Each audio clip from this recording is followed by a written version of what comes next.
We are finally back with a new episode of Diamonds in the Rough. I haven't done one of these videos in about 3 months. The last one I did, of course, was Iron Man 3, and I also haven't done a Cinematic Disasters in about the same amount of time, which was Spirit Untamed.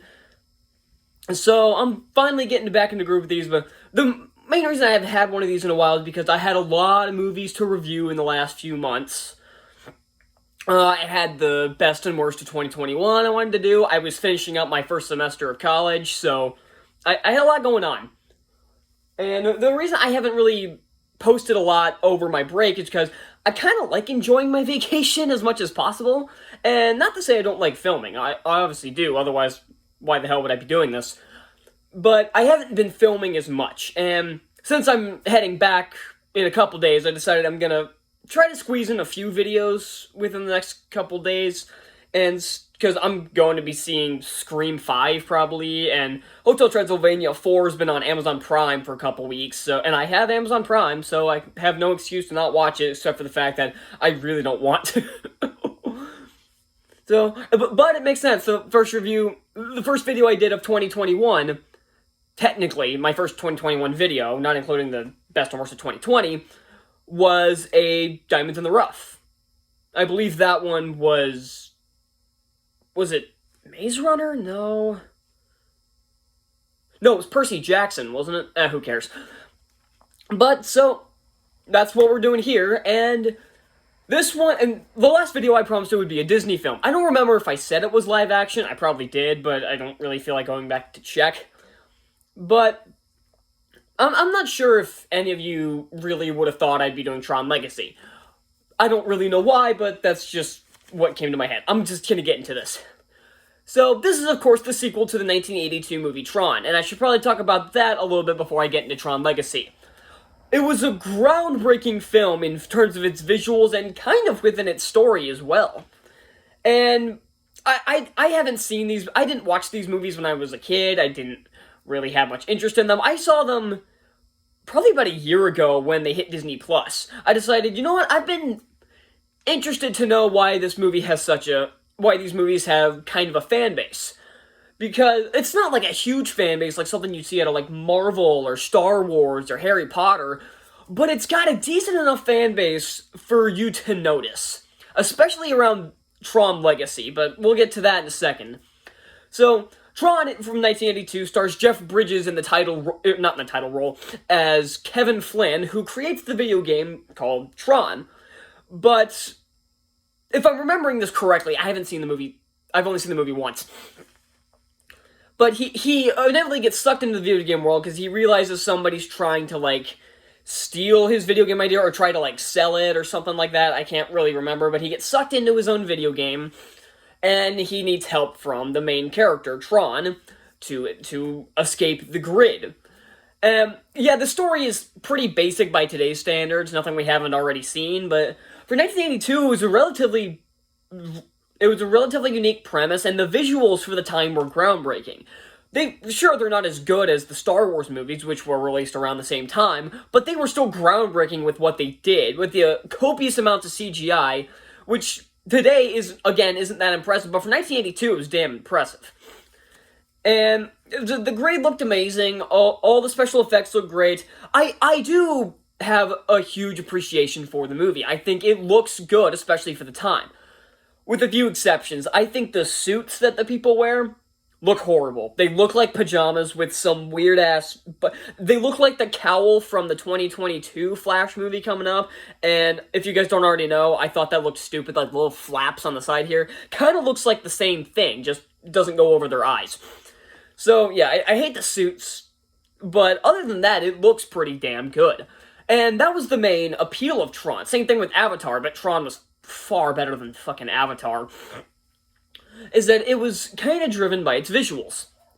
And it was, if I remember correctly, it was a modest success, wasn't really warranting, like, a sequel right away, but then nothing happened. This film that did have the potential to become a big franchise just kind of went off the grid. Whatever. So, but then, 28 years later, a new movie emerges, Tron Legacy. And at the time, most people were pretty split on the movie. From what I can tell, if you were waiting years and years for a Tron sequel, you were probably let down by the movie. But if you were just you just wanted to have a good time, wanted to see some pretty visuals and get some cool action sequences, people seemed to like it fine. But I didn't really see anybody that loved it. Until recently. Where recently it's been getting kind of a resurgence, and people have been now calling it this misunderstood masterpiece, an unappreciated gem, shit like that. It's terms I've used for ones I did for, like, Solo and Rise of the Guardians. So, I'm not saying the terminology is stupid or wrong, but I've been seeing it a lot around this one, but not really the first one.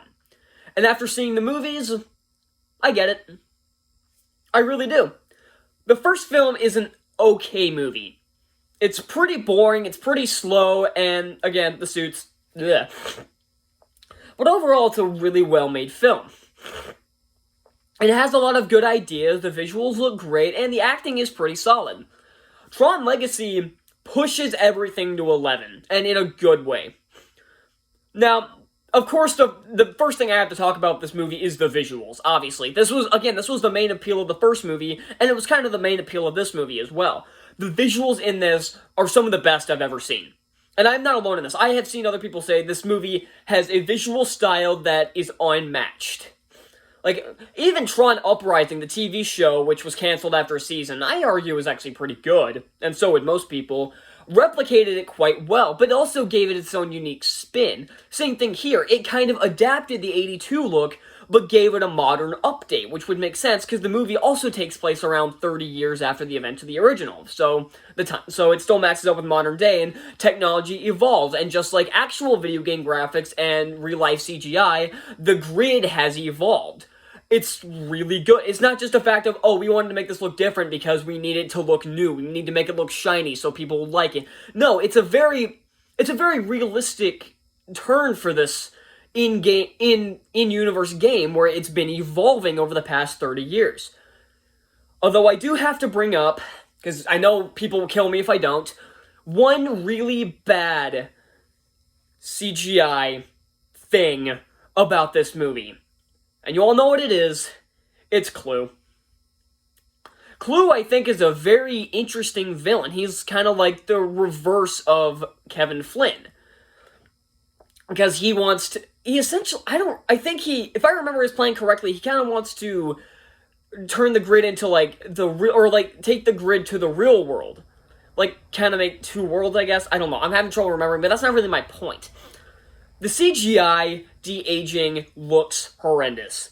And to be fair, for 2010, I'm surprised they even tried, because CGI de-aging didn't really come into full force until 2016's Rogue One.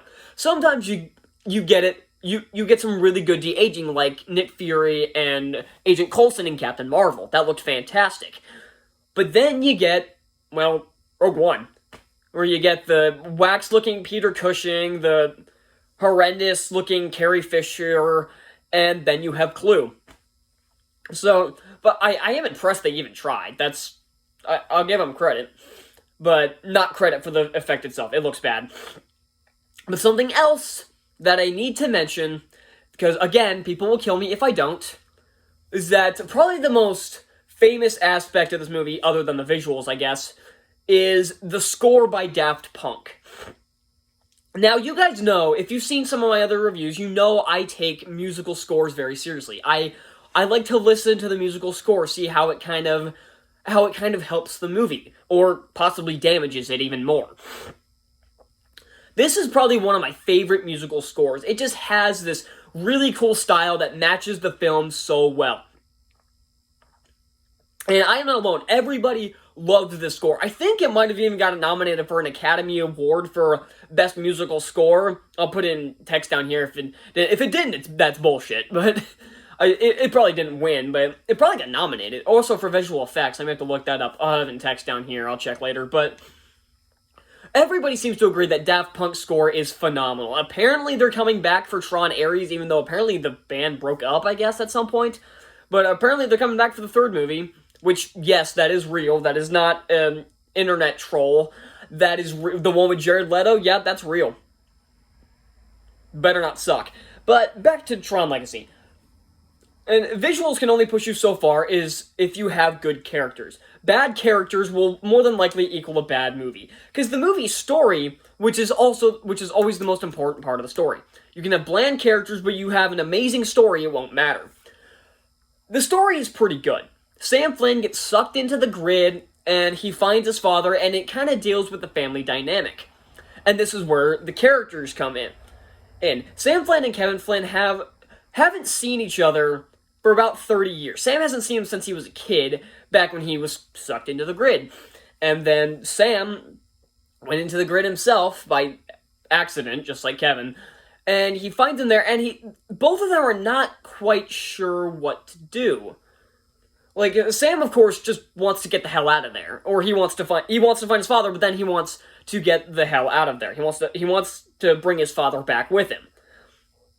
And we also meet a character named Cora, who I guess is Kevin's bodyguard, I guess, is the best way to put it.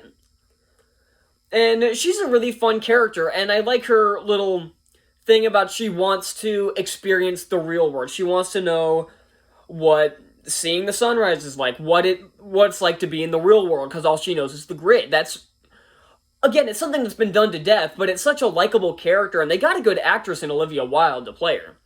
Jeff Bridges is back for Kevin Flynn, and he's Jeff Bridges. He's always awesome. I can't think of the actor who plays Sam Flynn, but I know he's a good actor. He's been in some shitty movies. Like, I'm pretty sure this is the same guy from Pan and Aragon. Not a great track record, but... Oh, it's a Gareth Hedlund? No. Gareth Hedlund. I think that's how you say it. Something like that. But you probably know who I'm talking about. It doesn't matter. He does really well as Sam. Sam is not the most interesting character, but his motivations are clear. He has a distinctable enough personality to where he's not wooden, but he's not overly complicated as well. And the performance kind of matches that. His performance is pretty good. But the one character in this movie who unfortunately does suck is Tron himself. Because off-screen in between movies, apparently Tron turned evil. And he's on screen for about 30 seconds. He has one line. I didn't notice it was Tron until he said his one line. I realized that's Bruce Boxleitner. That's Tron. And then he dies blowing up one of the other ships. He has all of one or two lines in this. He turned evil off screen and does fuck all because Clue catches up with the heroes anyway. What was this? I know Tron Uprising. I'm assuming that was supposed to be showing how Tron turned evil, why he ended up joining Clue. Maybe he was brainwashed. Maybe he realized that maybe he thought Clue was doing the right thing. Maybe he was on the wrong side this whole time.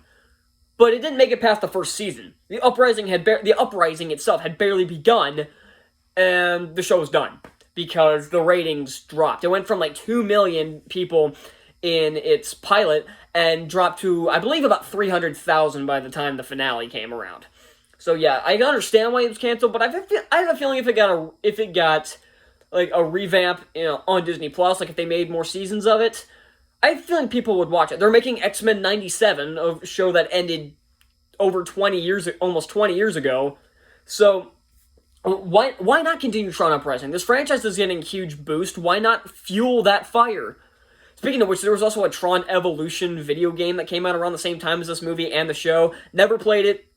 I heard it wasn't that great anyway, so it was probably a fun enough time, but it didn't sell well enough to actually make an impact. I've seen it at, like, video game stores for, like, $6, because it was around the time of, like, the Wii and the PlayStation 3 and all that jazz, so... Well, Tron was a letdown. Tron himself was a letdown in this movie. But honestly, I think those are probably my only two complaints is the bad characterization of Tron and the crappy CGI Clue. I'm honestly not quite sure if there's anything else wrong with this movie. I do like the ending to where Kevin kind of reaches out to Clue, but not really. Like, he tries to, but then he ends up sacrificing himself to essentially destroy the grid and Clue so Sam and Cora can get back. I'm wondering how this is going to translate into Tron Ares because the grid was destroyed. I know they were planning a third film called Tron Ascension, but this was going to revolve around Korra journeying into the real world. So I'm assuming the grid, they wouldn't be in the grid for very long. So I'm curious how that would have gone and how it's going to affect Tron Tron Ares. Jesus Christ. I've been talking about too many different Tron things, so I'm messing myself up. So, yeah, so that's Tron Legacy. It's not much like Iron Man 3, I don't have a deep dive of why this is a phenomenal film, why this is a masterpiece, and you're stupid for not liking it. There are movies I will say that, like yes, this is a really good film, you just don't get it. There are plenty of films that people say are good that I just don't get. I don't get why people like the Suicide Squad. I don't get it. I thought it was terrible. But fine, they can like that. They can like that shit show. I don't care. And people can dislike this movie. I'm not going to discredit you for that. The action sequences in this are really fun. The visuals look great.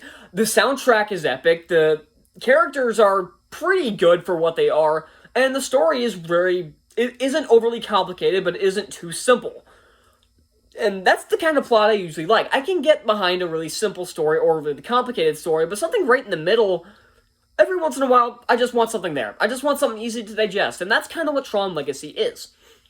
It doesn't have to fill you in a ton of lore or anything, because there was already a first movie that did that. And even that one didn't have too much. There was a ton of exposition, but not a lot of it was on how the world worked or anything, because really nobody cares. So, one more question. Am I excited for Tron Ares? Well, it is being led by Jared Leto. And the only movie I've seen him in is Suicide Squad. And he was possibly the worst Joker I've ever seen. So, but if he impresses me with Morbius, I'll be on board with it, because honestly, he looks pretty good in the trailers. In the trailers for Morbius, he looks like he's a pretty good actor. I'm pretty sure he's won an Academy Award. If not, he's at least got nominated. So, he must be a good actor, but Suicide Squad didn't convince me.